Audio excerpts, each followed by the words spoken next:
अगर आप जानना चाहते हैं कि एसएससी सीजीएल में कौन कौन सी पोस्ट होती हैं तो आज के इस वीडियो को लास्ट तक ज़रूर देखिए।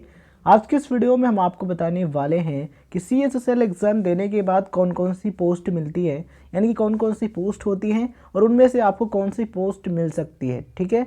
और किस पोस्ट पर यानी किस जॉब प्रोफाइल पर आपको क्या वर्क करना होता है, क्या कार्य करना होता है, क्या रिस्पॉन्सिबिलिटीज़ होती हैं, इसके अलावा सैलरी स्ट्रक्चर क्या होता है।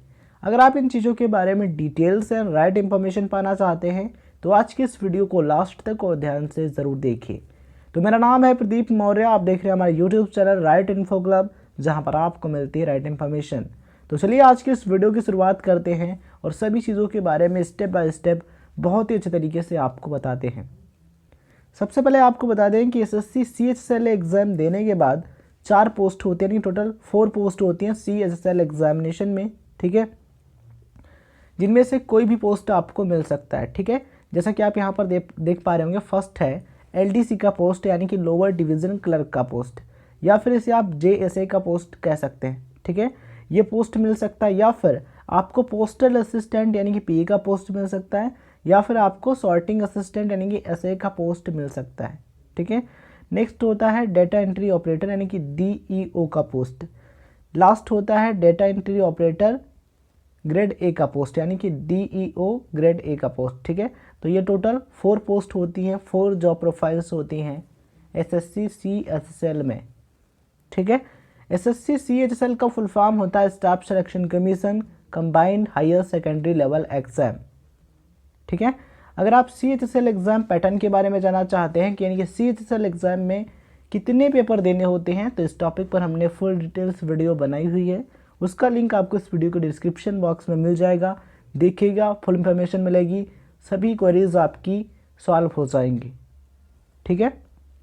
चलिए अब हम बात करते हैं कि किस जॉब प्रोफाइल पर क्या वर्क करना होता है, क्या रिस्पॉन्सिबिलिटी होती है आपकी पोस्ट के अकॉर्डिंग, ठीक है। चलिए सबसे पहले बात करते हैं एलडीसी की, एलडीसी या फिर जेएसए की, ठीक है। एलडीसी का फुल फॉर्म होता है लोअर डिवीज़न क्लर्क, ठीक है। लिपिक कार्य से निपटना और कार्यालय में काम के प्रवाह को बनाए रखना, कार्यालय के डेटा फाइलों और दस्तावेजों को व्यवस्थित तरीके से बनाए रखना, मेल का पंजीकरण, कंप्यूटर पर डेटा दर्ज करना, एक कुशल तरीके से अनुक्रमण करना, ठीक है। तो एलडीसी का जो काम है मेन ऑफिस में होता है, कंप्यूटर पर होता है, यानी कंप्यूटर पर टाइपिंग करनी होती है, वो कौन करता है, एलडीसी करता है।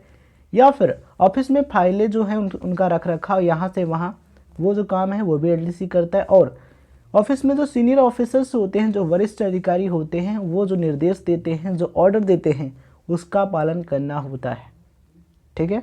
चलिए अब हम बात करते हैं प्रमोशन पॉलिसी की, यानी कि प्रमोशन किस तरीके से होता है। तो एलडीसी का जो प्रमोशन है वो कुछ इस तरीके से होता है। एलडीसी से आपको अपर डिवीज़न क्लर्क यानी कि यूडीसी बनाया जाता है, देन आपका प्रमोशन होता है, तब आप डिवीज़न क्लर्क बनते हैं यानी कि डीसी बनते हैं। अगर आपका प्रमोशन उसके बाद भी होता है तब आपको अनुभाग अधिकारी के रूप में प्रमोशन हो जाता है, यानी कि अनुभाग अधिकारी आप बन जाते हैं, ठीक है। एलडीसी से प्रमोशन होगा तब आप क्या बनेंगे, यूडीसी यानी कि upper division clerk, then promotion होगा तब आप बनेंगे डिवीज़न क्लर्क, उसके बाद आप बनेंगे अनुभाग अधिकारी, ठीक है। तो ये होती है प्रमोशन पॉलिसी फॉर एलडीसी। चले बात करते हैं डीईओ के बारे में, यानी कि डीईओ का कार्य क्या करना होता है, क्या रिस्पॉन्सिबिलिटी होती है डीईओ की। तो कार्यालय कंप्यूटर को संभालने के लिए वह कंप्यूटर कार्य में कुशल होना चाहिए, यानी कि जो कैंडिडेट डीईओ यानी कि डेटा एंट्री ऑपरेटर बनना चाहता है उसे कंप्यूटर पर कार्य करना आना चाहिए, और कंप्यूटर पर जितना भी कार्य है उसको अच्छे तरीके से करके ऑफिस को संभालना आना चाहिए। यानी कि ऑफिस में देखिए आपको कार्य करना होगा कंप्यूटर पर, ठीक है। तो ऑफिस में कंप्यूटर को अच्छे तरीके से चलाना आना चाहिए, जो प्रॉब्लम है उनको फेस करना आना चाहिए, ठीक है। तो ये चीज़ें हैं, ये आपको ध्यान में रखनी होगी। इसके अलावा टाइपिंग डीईओ पद की सबसे अधिक जिम्मेदारियों में से एक है, ठीक है। तो टाइपिंग जो है मोस्ट इम्पॉर्टेंट है, किसके लिए, डीईओ के लिए, बिकॉज आपको क्या करना है, वहाँ पर टाइपिंग करनी है, डेटा आपको टाइप करना है कंप्यूटर पर, ठीक है। तो टाइपिंग आपको बहुत अच्छे तरीके से आना चाहिए, आपको टाइपिंग स्पीड पर बहुत ही ज़्यादा ध्यान देना चाहिए, जिससे आपकी टाइपिंग स्पीड जो है वो फास्ट हो, काफ़ी तेज़ हो, जिससे आप कम समय में ज़्यादा से ज़्यादा वर्ड को टाइप कर पाएँ, ज़्यादा से ज़्यादा लेटर को आप कंप्यूटर पर टाइप कर पाएँ, जिससे क्या होगा, समय बचेगा और काम ज़्यादा होगा। ठीक है, तो टाइपिंग मोस्ट इम्पॉर्टेंट है फॉर DEO। इसके अलावा MS एक्सेल, वर्ड और पावर पॉइंट जैसे जो सॉफ्टवेयर्स हैं इन पर काम करना आना चाहिए, इन पर वर्क करना आना चाहिए DEO बनने वाले कैंडिडेट को।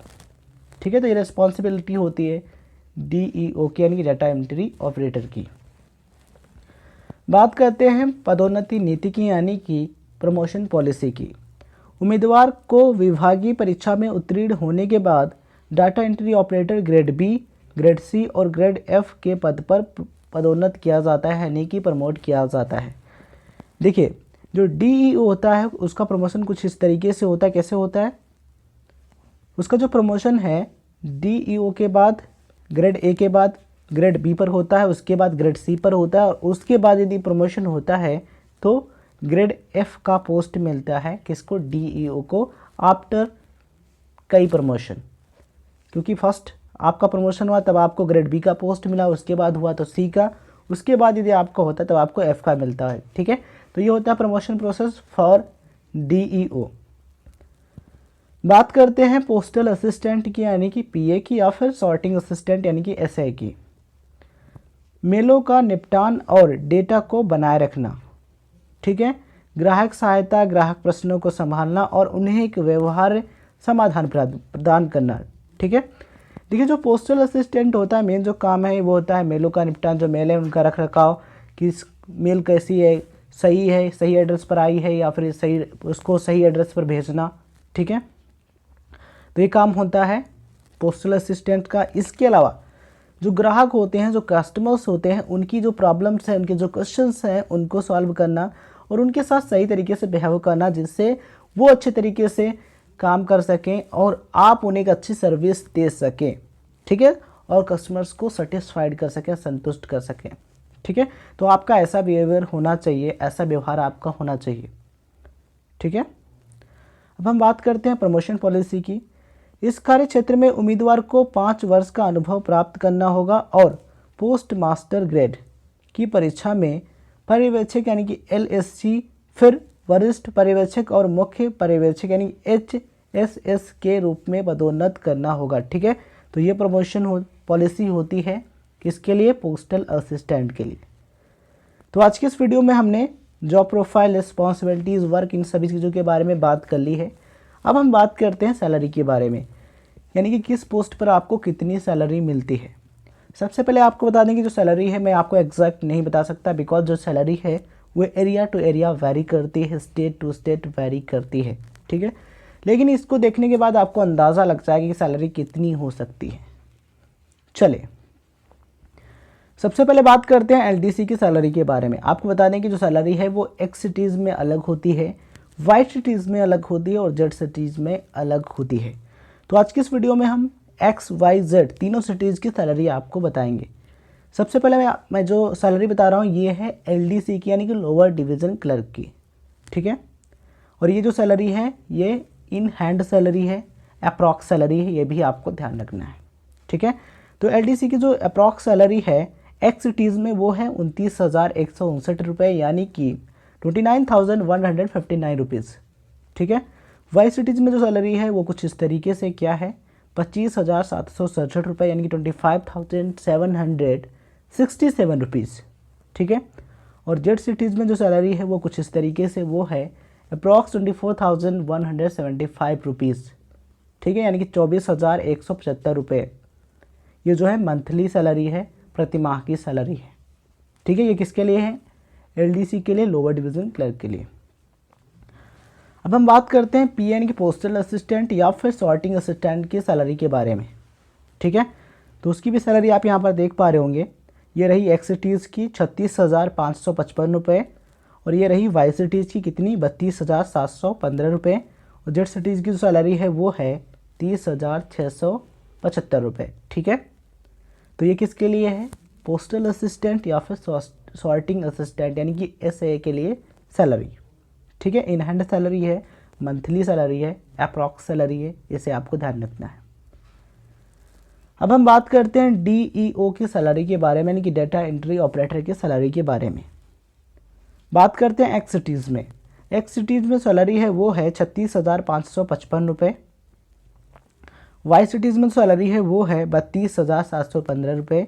और जेड सिटीज़ में जो सैलरी है वो है 30,675 रुपये, यानी कि 30,675 रुपीज़। ठीक है, तो ये जो सैलरी है इन हैंड सैलरी है, मंथली सैलरी है, अप्रॉक्स है। इन चीज़ों को आपको ध्यान में रखना है।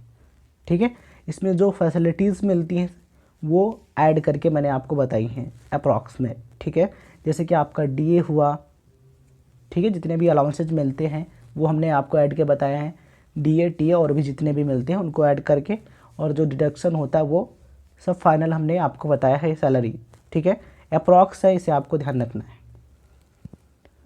तो ये वीडियो इन्फॉर्मेशन आपको कैसे लगी अपनी राय कमेंट बॉक्स में लिखिए, या फिर कोई सवाल आपका है, किसी अदर टॉपिक पर वीडियो चाहते हैं तो कमेंट बॉक्स में लिखिए, हम एनालिसिस करेंगे, देन उस टॉपिक पर वीडियो बनाएंगे।